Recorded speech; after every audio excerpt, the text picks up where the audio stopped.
What's cooking, Juventus fans? Welcome back to your old lady's favorite YouTube channel. If I sound a little monotone, you understand why. Not a lot to be excited about. I'm pissed. You're pissed. We're all pissed. Let's do these player ratings.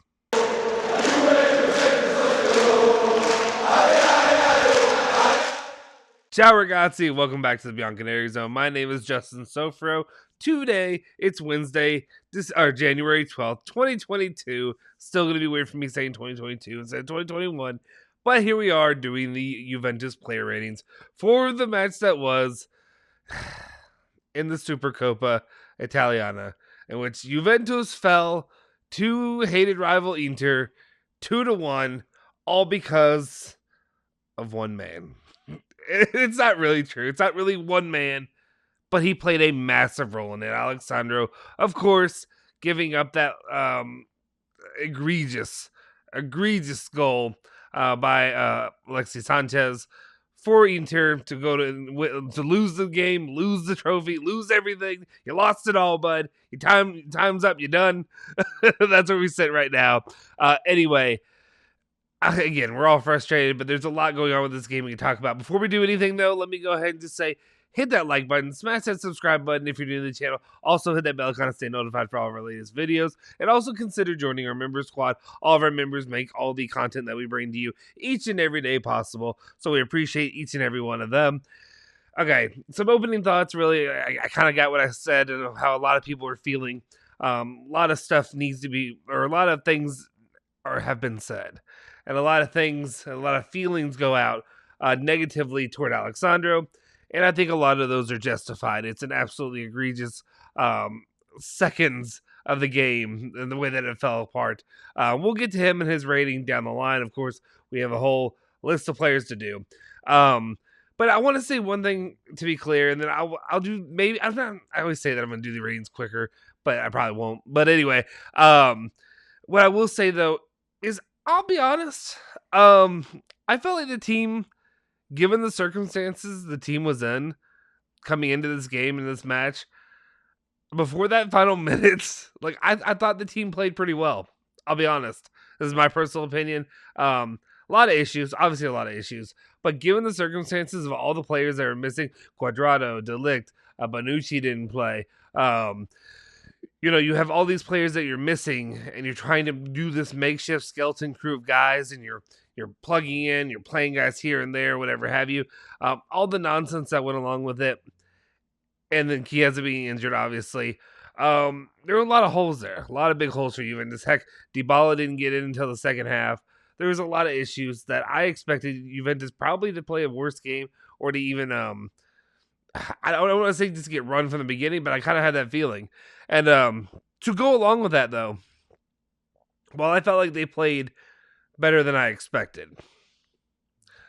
I think it's clear. I think we all know that the bar that I had, and then maybe a lot of us here at the Bianconeri Zone had for this, was pretty low. We expected the worst, and you don't get disappointed.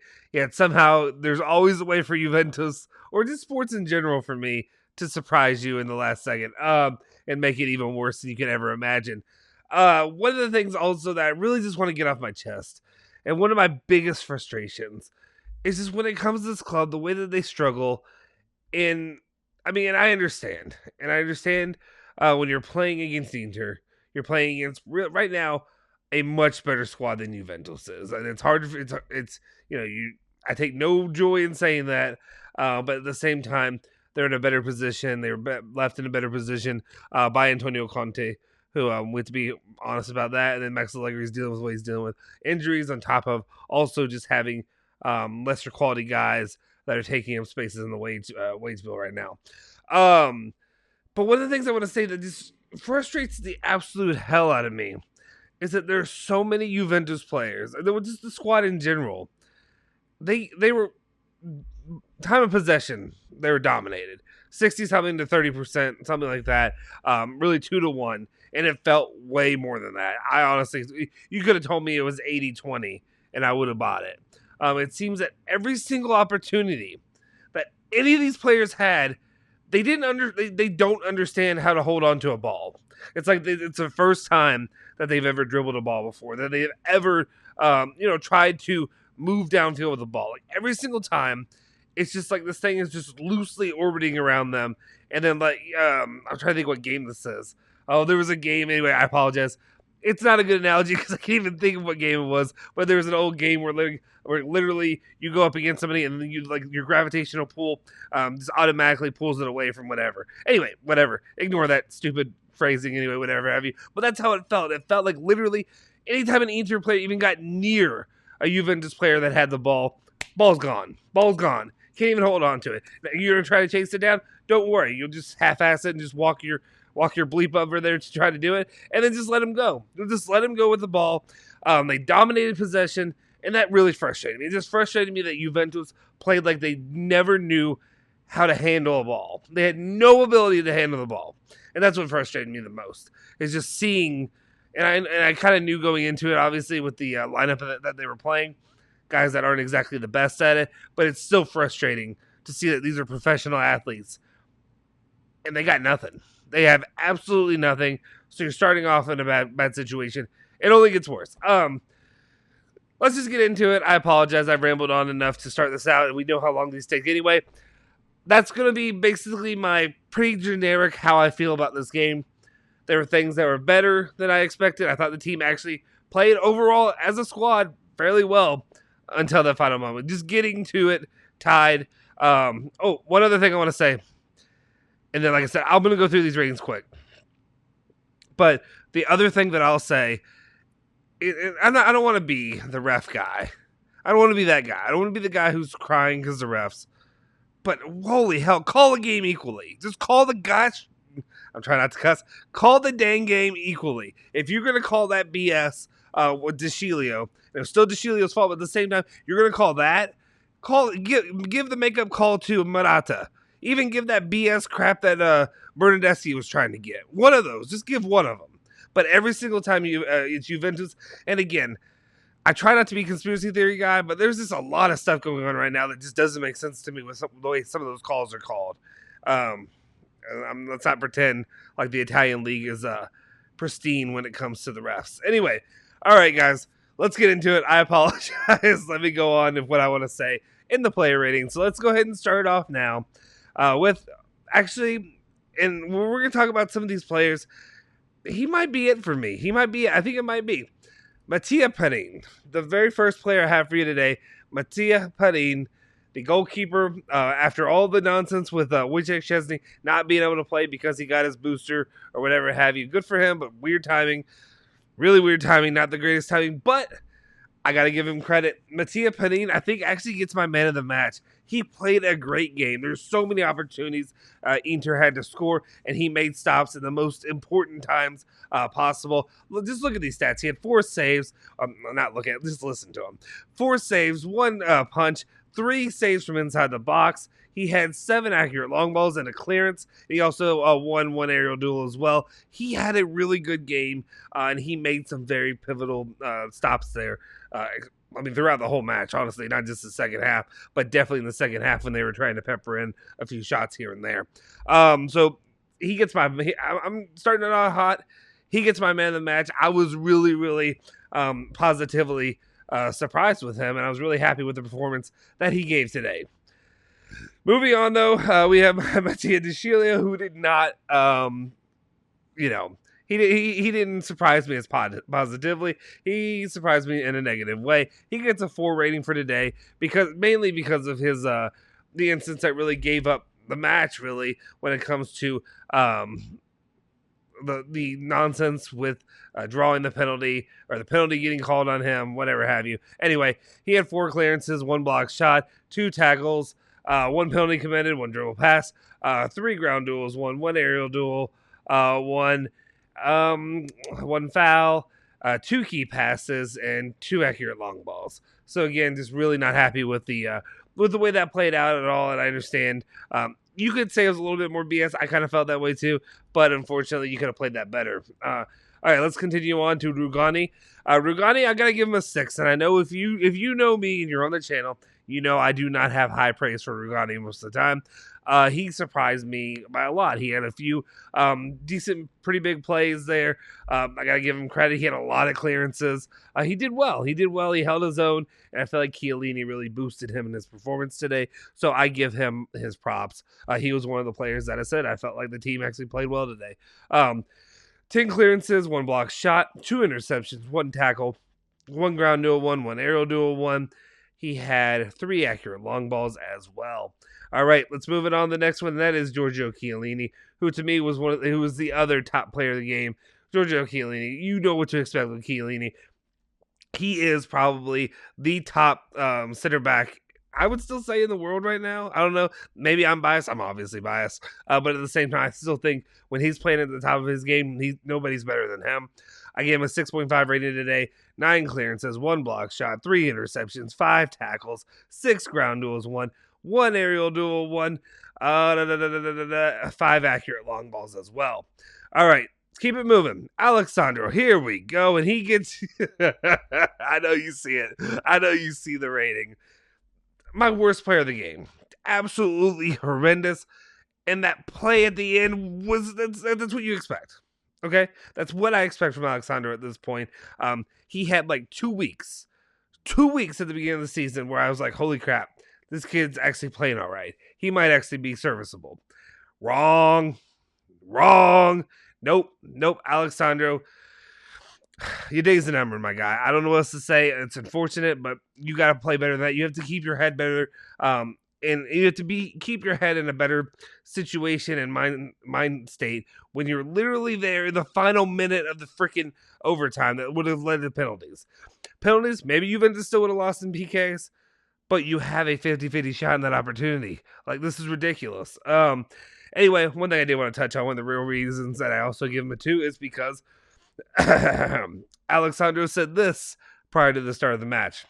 We know it'll be a difficult game. It's always an honor to play in a final. We have prepared the game well. We know that every minute can change the game. We have to stay focused. Anybody want to take any guesses on who didn't stay focused? Anybody? Bueller.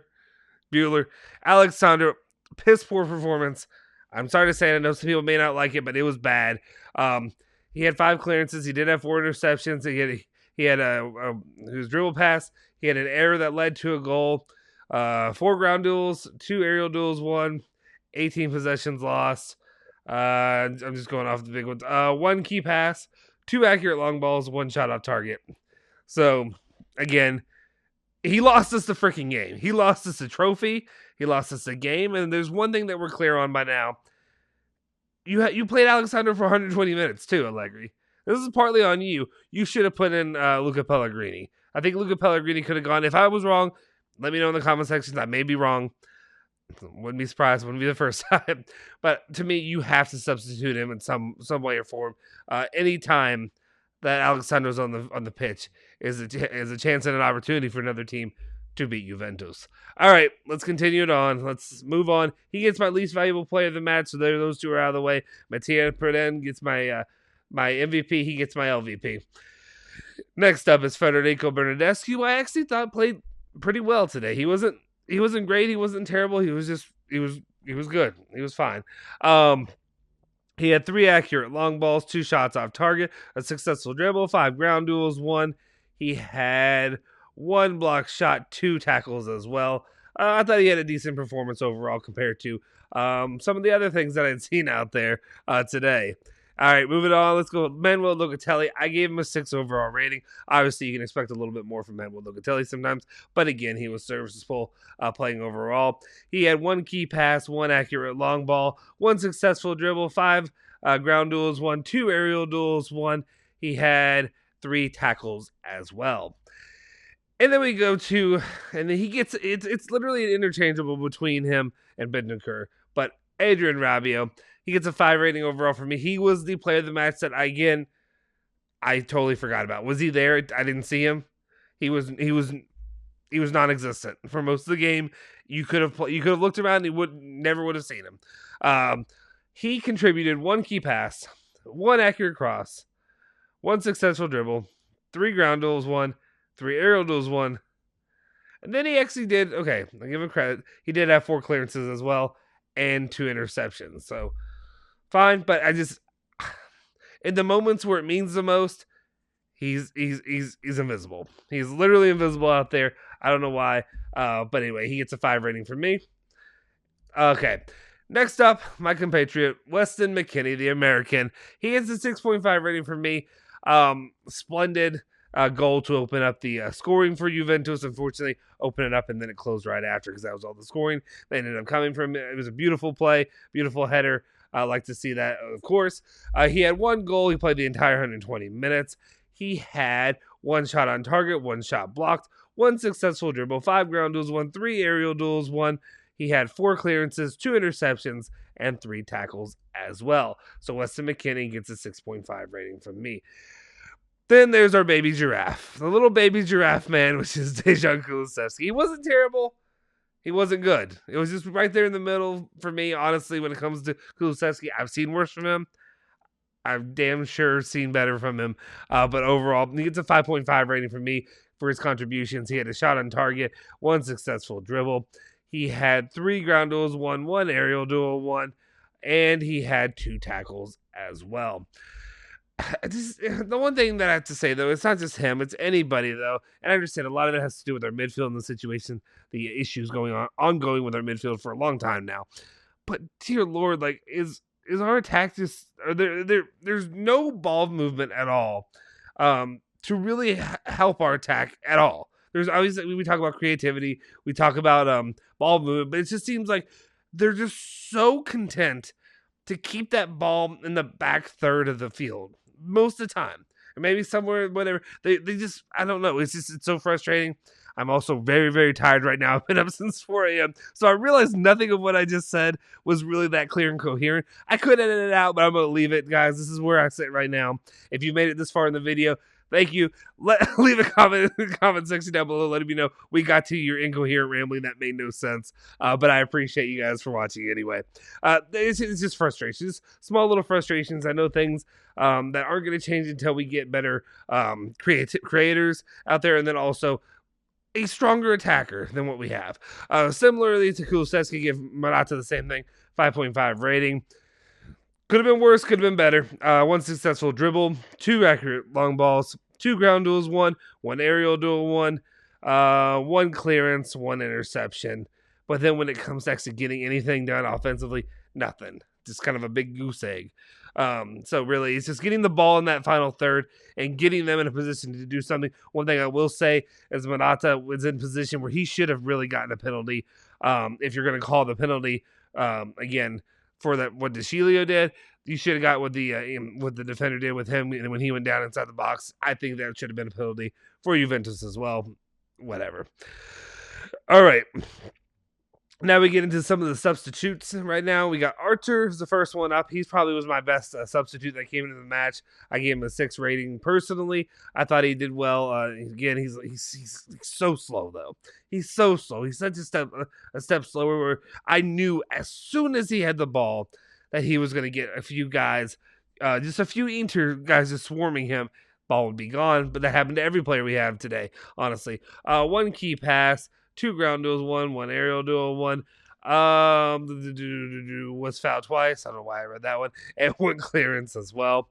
He gets a 6 rating from me. Do you agree or disagree? Let me know as well. Especially with a lot of these substitutes. I try to rate these guys when some of them I wouldn't have normally. But I'll be honest, overall, I when it comes to these, I try to rate them because obviously they played a bit more than they would have normally, given the amount of time out there on the pitch. But again, some of it's difficult to do. Paulo Dybala, and I know maybe you're going to come at me, but this is being a bit critical, but I gave him a 4.5 rating today.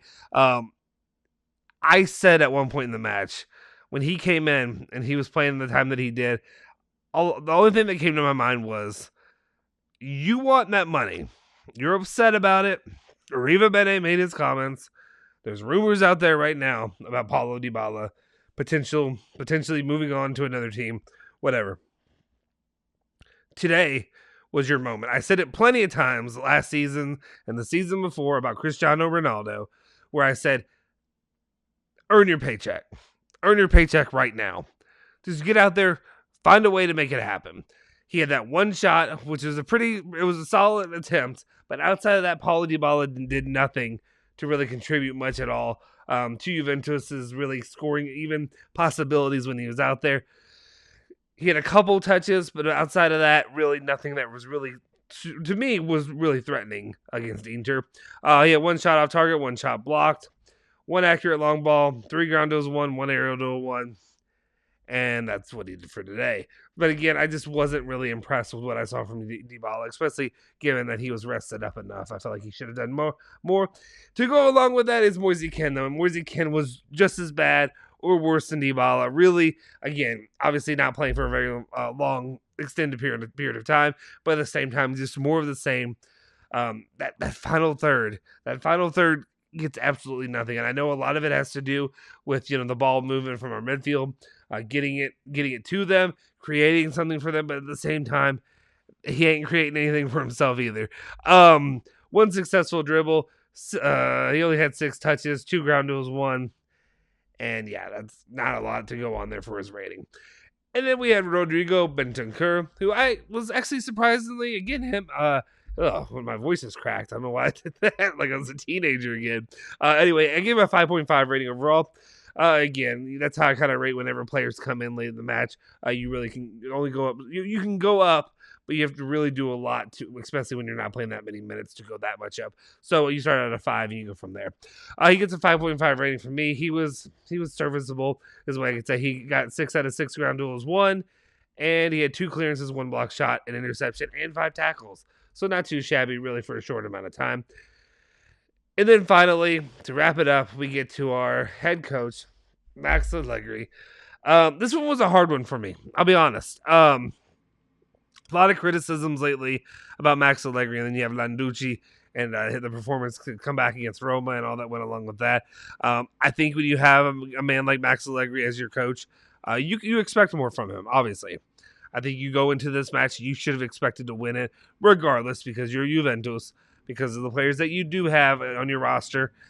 Even though a lot of them are injured, there's a reason you get paid the big bucks. I gave him a 5.5 rating. There's a balance of, I honestly felt like giving the pieces he was dealt, the players that were forced to miss, Cuadrado, De Ligt, whatever, and then the injuries, Chiesa, whatever goes along with that. Guys coming back from injury, Dybala.